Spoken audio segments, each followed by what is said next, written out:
¿Qué es un secreto que cuesta la lengua?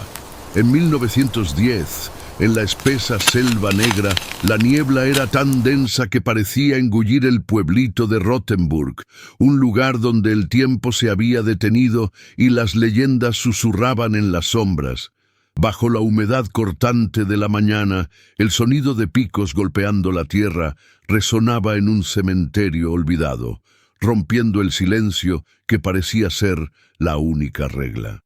Un grupo de obreros, con las manos callosas y el rostro cubierto de sudor, trabajaba en la ampliación del lugar, ignorando los mitos que rondaban el paisaje.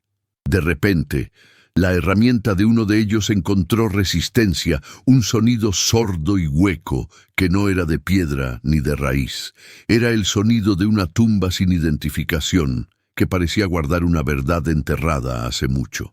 La revelación que los esperaba bajo la tierra prometía no solo desenterrar secretos, sino también despertar algo que toda la comunidad había intentado mantener dormido por generaciones. La sorpresa se transformó en terror cuando se abrió la cripta. No había nada que pudiera justificar el esfuerzo, solo la visión macabra que les heló la sangre a todos los presentes. La luz débil de la linterna reveló los esqueletos de 3 hombres, dispuestos en un círculo perfecto. Eran los hermanos del silencio, figuras legendarias del pueblo que supuestamente se habían ido a América años atrás. Sus cuerpos estaban allí, enterrados clandestinamente, desafiando la historia oficial y cuestionando la lealtad de la comunidad. Pero lo que más aterrorizó a los obreros fue el estado de los cuerpos, los cráneos vacíos y las lenguas cortadas. La visión era espeluznante, un ritual de silencio que parecía hacer eco de una historia de traición y secretos. El hallazgo no era solo un crimen, sino un pacto violado, un misterio tan antiguo como la propia selva que los rodeaba. En el centro de la macabra escena, la única pista era un medallón de bronce, desgastado por el tiempo, con una enigmática runa grabada y la inscripción «Los hermanos del silencio». Esta pequeña pieza de metal era la única evidencia de una verdad que la comunidad intentaba silenciar. La noticia del hallazgo corrió como pólvora, llegando a la capital del Imperio Alemán, Berlín, y atrayendo la atención de las autoridades. Para encargarse del caso, la gran ciudad envió al doctor Elias Richter, un joven médico forense, un hombre de ciencia y razón en un mundo de leyendas y supersticiones. No se lo imaginaba, pero la investigación que creía que sería solo un caso más para su currículum lo llevaría a una travesía que lo haría cuestionar todo lo que creía. El misterio lo consumiría y se vería atrapado en un dilema entre la lógica de la ciencia y el folclore sombrío que envolvía Rothenburg. La llegada de Elias a la estación de tren fue como un choque de culturas. La vida ajetreada de Berlín fue reemplazada por el silencio opresivo de Rothenburg. La niebla, una cortina constante, parecía esconder secretos, y los rostros de los aldeanos, marcados por la desconfianza, lo miraban como si fuera un heraldo de desgracias. El jefe de policía local, Jürgen Fischer, un hombre corpulento con un bigote imponente, era el portavoz de esa resistencia. Intentaba a toda costa restarle importancia al caso, alegando que era solo un incidente de profanación, un intento de impedir que Elías desenterrara lo que toda la comunidad había acordado esconder. Pero el instinto de Elías le gritaba que algo andaba mal, que la reticencia de Jürgen era señal de algo mucho más profundo y peligroso. En el cementerio, el olor a tierra húmeda y el silencio eran abrumadores. La visión de los esqueletos dispuestos en un círculo ritual era la prueba de que aquel no era un crimen común, sino un acto de venganza o un ritual. La precisión con la que se habían cortado las lenguas asustó a Elias, un detalle que sugería que la persona que había hecho aquello tenía conocimientos de anatomía. El medallón de bronce, con la runa de la Dreifaltigkeit, era la única pista. A cada paso que daba, Elías sentía que se hundía en un pantano de secretos, un rompecabezas que solo podría resolverse si abandonaba la lógica y abrazaba la superstición. Elías comenzó su investigación, pero se encontró con la falta de información en los archivos de la iglesia. Los registros de los 3 hermanos habían sido borrados, como si nunca hubieran existido. La única pista era un diario incompleto y escrito en clave, que encontró escondido en una pared falsa. Con cada línea del diario se sentía más cerca de la verdad, pero al mismo tiempo más lejos. La investigación lo llevó a una telaraña de mentiras y conspiraciones, una carrera contra el tiempo para descubrir lo que la comunidad entera estaba escondiendo. Se veía en una lucha entre la luz de la razón y la oscuridad de la superstición, un duelo entre la modernidad y el pasado. Él era el único que se atrevía a confrontar la oscuridad. El misterio se profundizaba a medida que Elías descubría la identidad de los 3 hermanos, un padre, un líder campesino y el responsable del cementerio. Sus posiciones en la comunidad eran de gran importancia, lo que hacía sus muertes aún más intrigantes. Las lenguas removidas quirúrgicamente sugerían un pacto de silencio violado, y no solo un asesinato. Con cada paso, Elías sentía la sombra de Jürgen Fischer acechando, intentando impedirle descubrir la verdad. Lo que investigaba era una conspiración, un secreto que los aldeanos preferían mantener enterrado, aunque costara vidas. La tensión entre lo que la ciencia decía y lo que el folclore local susurraba se convertía en el gran dilema de su travesía. La frialdad de los esqueletos y la ausencia de las lenguas era algo que intrigaba a Elías. La cirugía era precisa, meticulosa, hecha por alguien con conocimiento anatómico. Pero, ¿quién y por qué? Las preguntas se amontonaban en su mente, y la única respuesta que tenía era el misterio que flotaba en el aire. La hostilidad de los aldeanos, la reticencia de Jürgen, el silencio opresivo del pueblito. Todo indicaba un secreto profundo. Era como si toda la comunidad hubiera hecho un pacto de silencio. Era una lucha entre la luz de la razón y la oscuridad de la superstición, un duelo entre la modernidad y el pasado. Elías era el único que se atrevía a confrontar la oscuridad. Si te está gustando esta historia hasta ahora, suscríbete para no perderte ninguna parte de la travesía. Y cuéntame, ¿de dónde me estás viendo? Me encantaría saber desde qué rincón del mundo estás acompañando esta historia. La búsqueda de Elías en los archivos de la iglesia lo llevó a una revelación impactante. Los registros de los 3 hermanos habían sido borrados, como si nunca hubieran existido. El único rastro era un diario incompleto, escrito en un código indescifrable. Con cada página, Elías se sentía más cerca de la verdad, pero también más sumergido en el misterio. Era una carrera contra el tiempo, pues sentía que, por cada paso que daba, la verdad se distanciaba. La selva, el pueblo, la gente, todo parecía tener una agenda propia, y la verdad que buscaba no era una simple respuesta, sino algo mucho más complejo y peligroso. El suspense aumentaba con cada línea, cada descubrimiento, cada misterio, y Elías se veía cada vez más atrapado en una telaraña de secretos antiguos. Elías Richter era la antítesis del mundo en el que se había metido. Nacido y criado en Berlín, la capital pulsante del Imperio Alemán, era un joven médico forense entrenado para creer solo en lo que se podía ver y tocar. Su formación era sólida, basada en la ciencia y la razón, y veía el mundo a través de la lente fría y calculadora de la medicina forense. Para él, las muertes tenían causas, los crímenes, motivos, y los cuerpos, respuestas. La superstición y el folclore eran reliquias del pasado, cuentos de hadas para entretener a las mentes simples. Su única ambición era ascender en su carrera, y el caso en Rothenburg era solo un escalón en su travesía, una parada temporal antes de volver a la vida ajetreada de la gran ciudad. Sin embargo, la tranquilidad superficial de Rothenburg, con sus muros de piedra y techos de pizarra, escondía un secreto que desafiaba su creencia más profunda. No esperaba que el misterio de los Hermanos del Silencio lo forzara a confrontar sus propios miedos y a cuestionar la línea entre lo que es real y lo que es leyenda. La llegada de Elías a Rothenburg fue como la entrada de un pez fuera del agua. Era un extraño en una tierra de extraños, y su postura confiada y urbana era recibida con desconfianza y hostilidad. Los aldeanos lo observaban con ojos estrechos, cuchicheando entre sí, como si fuera un heraldo de desgracias. El jefe de policía, Jürgen Fischer, personificaba esa reticencia.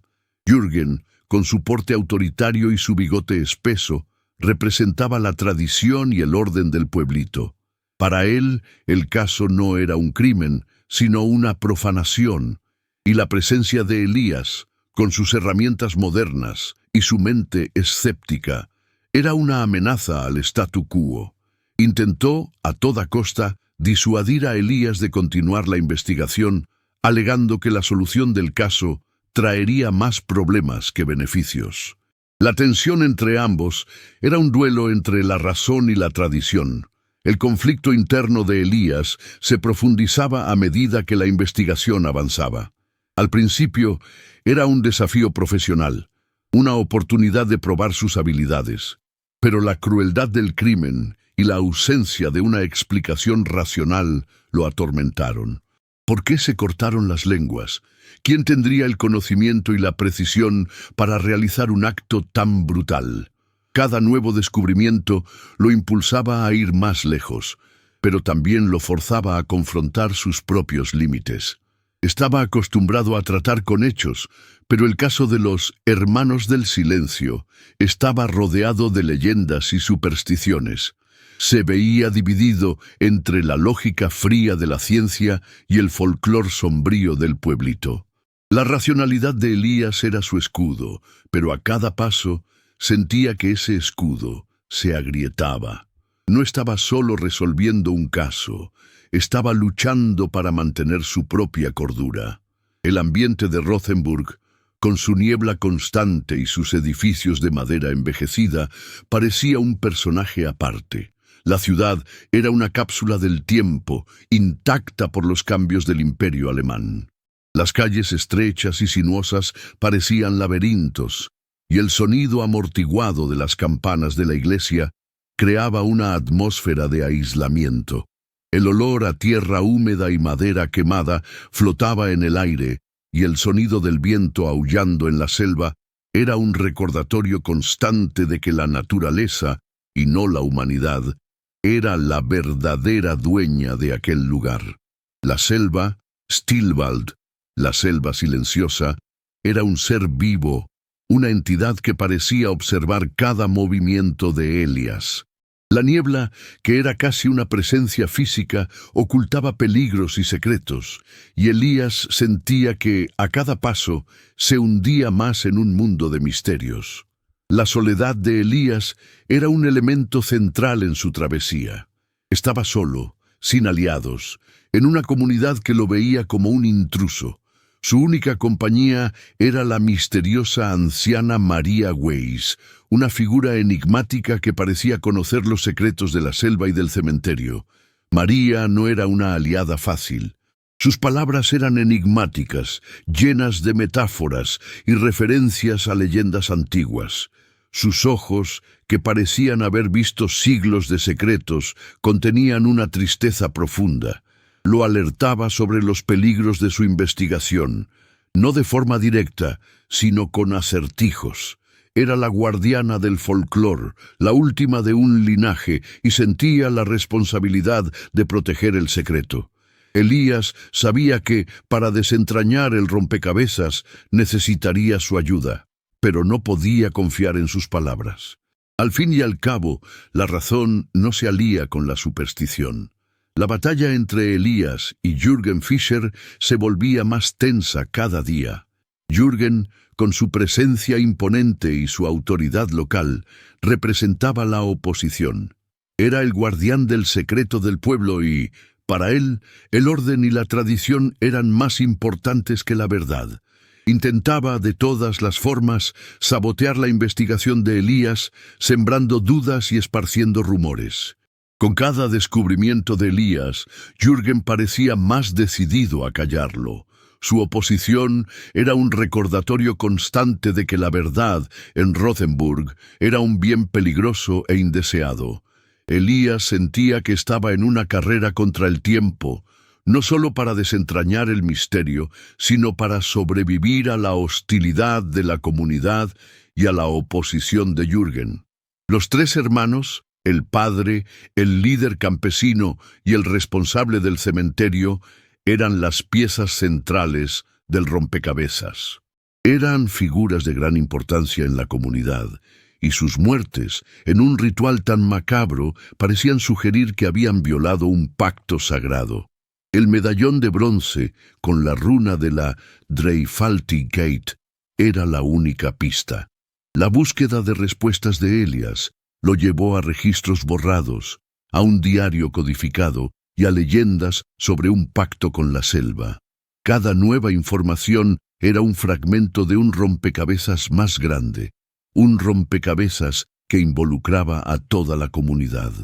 Se veía enredado en secretos y mentiras y sentía que para llegar a la verdad tendría que desentrañarlo. La investigación de Elías se intensificaba y cada pista lo llevaba más profundo en el corazón sombrío de Rothenburg. Pasó noches en vela, descifrando el diario de los hermanos. Con cada línea, sus motivaciones se revelaban. El padre Karl temía la ira de la iglesia si la verdad era revelada. El campesino, Hans, temía la pérdida de su tierra y la ruina de su familia. Y el sepulturero, Klaus, temía la deshonra y la exclusión de la comunidad. No eran villanos, sino hombres aterrorizados, atrapados en una telaraña de secretos y miedo. El diario revelaba la historia de un niño con un defecto genético, una anomalía que los aldeanos, en su ignorancia y superstición, creían que era una maldición de la selva, el Stillewald.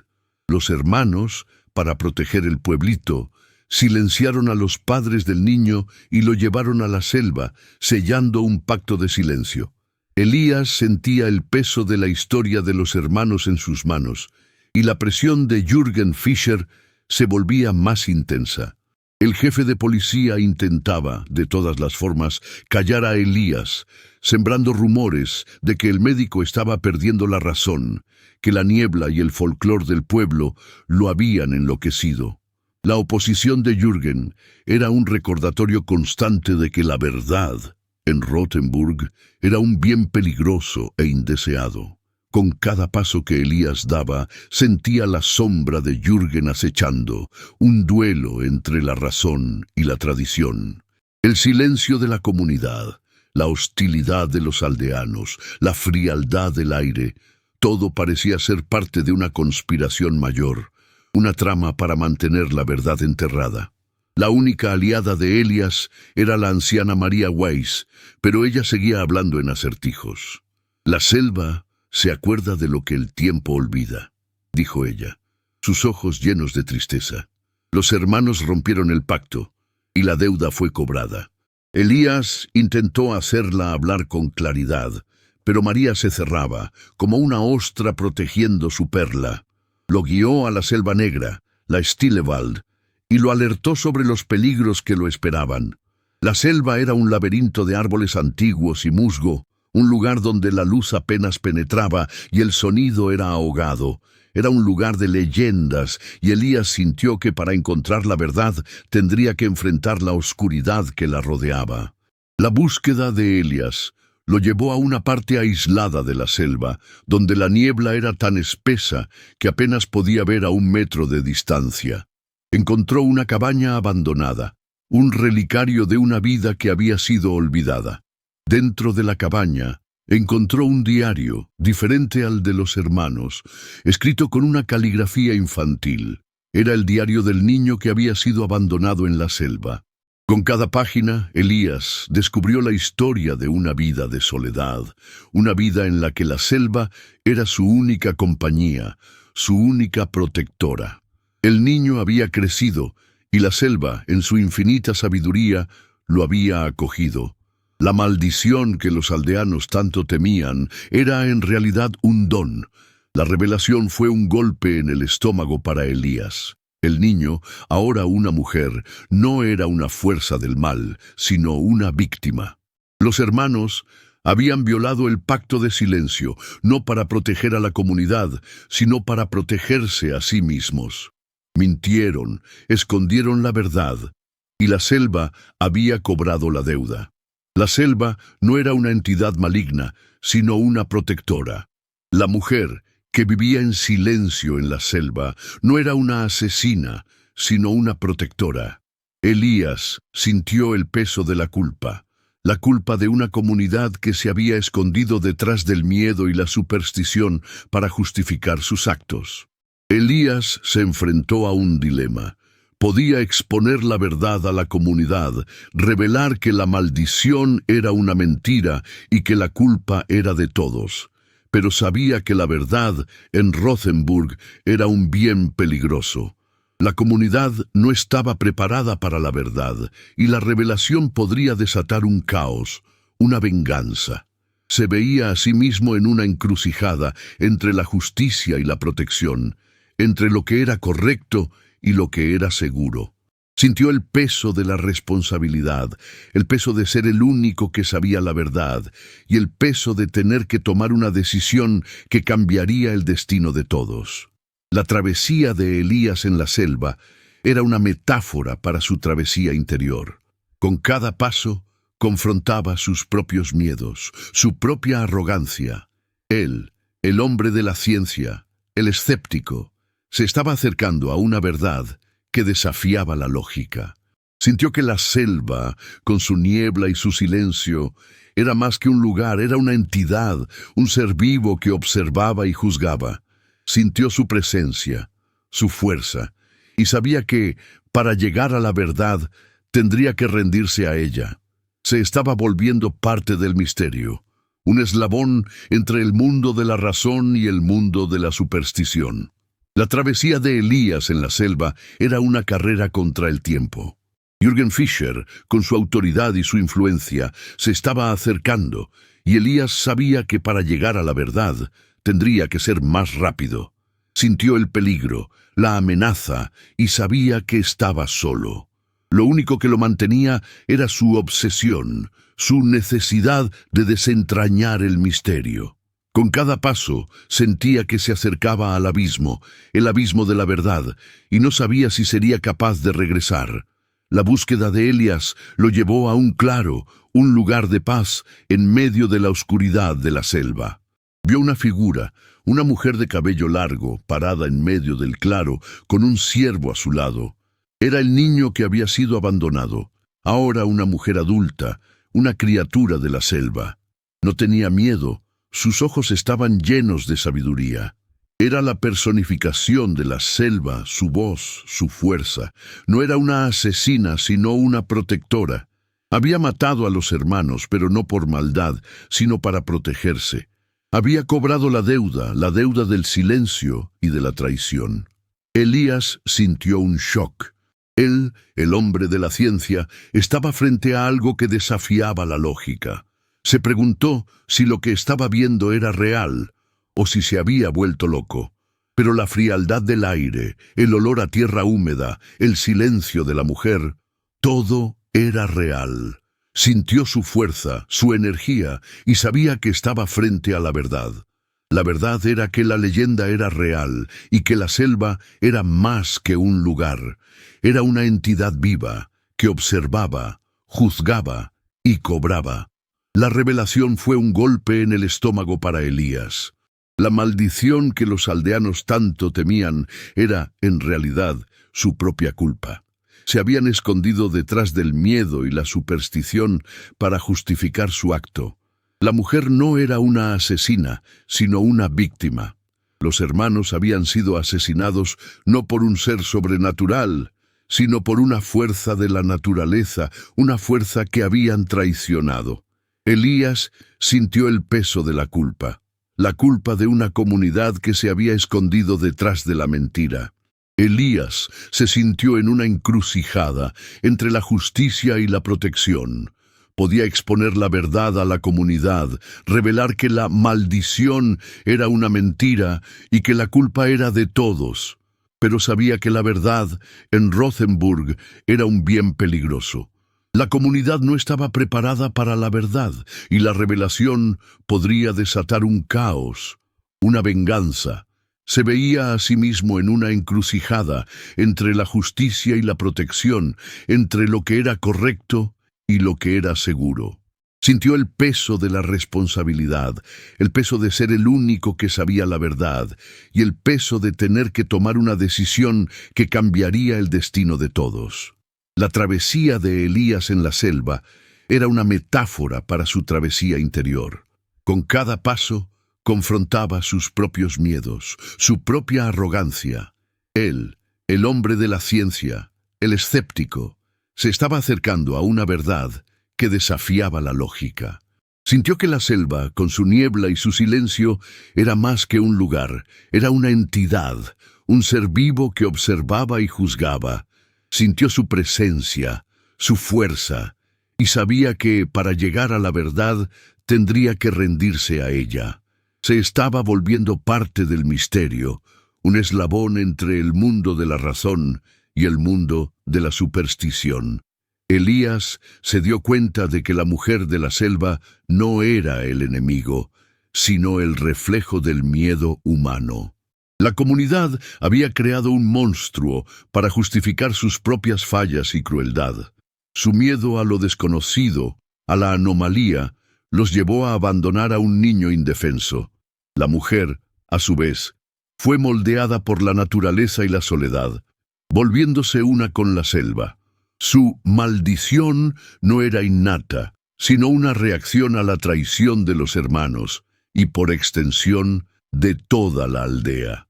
Con cada nuevo párrafo del diario de la mujer, Elías se sentía más conectado con su dolor y soledad, y su obsesión por resolver el caso se transformaba en empatía. No estaba solo buscando respuestas, sino buscando la redención para un crimen que la historia había intentado borrar. La búsqueda de Elías lo llevó a un claro, un lugar de paz en medio de la oscuridad de la selva. Vio una figura, una mujer de cabello largo, parada en medio del claro, con un ciervo a su lado. Era el niño que había sido abandonado, ahora una mujer adulta, una criatura de la selva. No tenía miedo, sus ojos estaban llenos de sabiduría. Era la personificación de la selva, su voz, su fuerza. No era una asesina, sino una protectora. Había matado a los hermanos, pero no por maldad, sino para protegerse. Había cobrado la deuda del silencio y de la traición. Elías sintió un shock. Él, el hombre de la ciencia, estaba frente a algo que desafiaba la lógica. Se preguntó si lo que estaba viendo era real, o si se había vuelto loco. Pero la frialdad del aire, el olor a tierra húmeda, el silencio de la mujer, todo era real. Sintió su fuerza, su energía, y sabía que estaba frente a la verdad. La verdad era que la leyenda era real, y que la selva era más que un lugar, era una entidad viva, que observaba, juzgaba y cobraba. Elías, ahora con el diario descifrado y la verdad en sus manos, necesitaba tomar una decisión crucial. Podía entregar las pruebas a Jürgen, exponiendo el crimen y la conspiración de los aldeanos. Eso significaría la ruina de la comunidad, el caos y la venganza. O podía guardar silencio, archivar el caso como un incidente sin solución, y proteger a la mujer de la selva y al pueblito de su propia destrucción. ¿Qué harías tú en su lugar? Ahora, la verdad es tuya, y la decisión también. ¿Qué harías en el lugar de Elías? ¿Revelarías la verdad y traerías la justicia, o guardarías el secreto y protegerías a la comunidad de su propia culpa? La niebla de la Selva Negra se volvió más densa, transformándose en una pared de humedad que ahogaba cualquier sonido. Elías, con el diario de la mujer de la selva en las manos, sintió el peso del momento. La verdad que tanto buscó estaba allí, en esas páginas, y necesitaba actuar. Sabía que el enfrentamiento final era inevitable. La carrera contra el tiempo, la oposición de Jürgen, las palabras enigmáticas de María, todo lo había llevado a este momento. La selva, el pueblito, la mujer, él mismo, todo estaba interconectado en un gran dilema moral. El aire estaba electrizado. El silencio opresivo de la selva, un recordatorio constante de que no estaba solo. Y entonces escuchó el sonido de ramas rompiéndose, el sonido de pasos que se acercaban. Jürgen Fischer emergió de la niebla, su rostro contraído en una máscara de furia y miedo. Había seguido a Elías y sabía que el médico había descubierto la verdad. ¿Qué encontraste? Su voz era un gruñido. ¿Qué sabes? Elías se mantuvo en silencio, el diario escondido en sus manos. Sabía que la única forma de proteger a la mujer de la selva y a la comunidad era mantener el secreto. Pero Jürgen no estaba dispuesto a dejarlo ir. La tensión entre ambos era palpable, un duelo entre la razón y la tradición, entre lo que era correcto y lo que era seguro. El dilema de Elías era simple, pero el peso de la decisión era abrumador. La mujer de la selva observaba. Su presencia, un eco del silencio. No era una asesina, sino la personificación de la justicia de la selva. Había matado a los hermanos, pero no por maldad, sino para protegerse. No actuaba por odio, sino por instinto, y su fuerza era un reflejo de la fuerza de la naturaleza. No tenía la intención de lastimar a Elías, pero lo veía como una amenaza. La decisión de Elías era una carrera contra el tiempo. Tenía que decidir entre la justicia, la revelación de la verdad y la protección, la guarda del secreto. ¿Qué haría? Jürgen se acercó, su mano en su funda. Estaba listo para disparar, para silenciar a Elías para siempre. Pero Elías no se movió. No podía ceder al miedo. Tenía que tomar la decisión correcta. ¿Qué es la verdad si destruye todo? ¿Qué es la justicia si trae el caos? Sintió el peso de la responsabilidad, el peso de tener que tomar una decisión que cambiaría el destino de todos. El aire estaba tenso, el silencio roto solo por el sonido de sus respiraciones. La mujer de la selva observaba, esperando, su presencia un recordatorio de que la selva estaba observando, juzgando. Elías, en un acto de valentía, reveló el diario. Le mostró a Jürgen que la verdad no era la maldición de un niño, sino la culpa de una comunidad. Explicó que la mujer no era un monstruo, sino una víctima. La luz débil del sol, que finalmente penetraba la niebla, reveló el rostro de Jürgen. El miedo y la furia en sus ojos fueron reemplazados por un vacío. Había vivido toda su vida para proteger un secreto, y ahora el secreto se había revelado una mentira. Su autoridad, su honor, todo había sido destruido en un instante. El enfrentamiento no fue una batalla, sino una revelación. Jürgen, con la verdad en sus manos, ya no podía luchar. Su honor había sido destruido y ya no tenía nada por qué luchar. Se dio la vuelta y se alejó, su figura perdiéndose en la niebla. Elías, por su parte, se quedó solo, con la mujer de la selva. El silencio entre ellos no era de miedo, sino de respeto. La mujer, con sus ojos sabios, lo miró fijamente, una mirada que decía más que 1000 palabras. Sabía que Elías había tomado la decisión correcta. Elías sabía que no podía exponer la verdad a la comunidad. La revelación traería el caos y la venganza. La comunidad, en su ignorancia y miedo, no entendería la verdad. Verían a la mujer de la selva como un monstruo e intentarían matarla. Él, el hombre de ciencia, el escéptico, había aprendido que no toda verdad debe ser revelada. Algunas cosas deben permanecer en silencio para el bien de todos. Sabía que su papel no era el de un juez, sino el de un protector. Tenía que proteger a la mujer y a la comunidad. La mujer de la selva, con su mirada sabia, se dio la vuelta y se alejó, perdiéndose en la niebla. Era la personificación de la selva, su voz, su fuerza. Ya no era una víctima, sino una protectora. Había cobrado la deuda y ahora estaba libre. Elías, por su parte, se quedó solo, con el peso de su decisión. Había tomado la decisión correcta, pero el peso de la responsabilidad lo atormentaría para siempre. Se había convertido en un hermano del silencio por su propia voluntad. Ahora es la hora de la decisión. Mantente atento, no querrás perderte lo que sucede a continuación. La decisión de Elías de no exponer la verdad fue un acto de valentía y de compasión. Ya no era el médico forense de Berlín, el hombre de ciencia y razón. Era un protector, un guardián de un secreto. Se había convertido en un hermano del silencio por su propia voluntad. Su aprendizaje fue profundo. La línea entre lo que es real y lo que es leyenda es tenue, y la oscuridad no siempre es lo que parece. Había descubierto que el verdadero terror es lo que la gente está dispuesta a hacer para protegerse. El caso de los hermanos del silencio fue oficialmente archivado como un incidente de profanación. Las autoridades de Berlín, satisfechas con la solución dada por Jürgen, no cuestionaron la decisión. Elías, por su parte, permaneció en Rothenburg por unos días más, observando a la comunidad con nuevos ojos. Sabía que el secreto estaba a salvo y que la mujer de la selva estaba protegida. Había cumplido con su deber, pero no como un médico forense, sino como un guardián.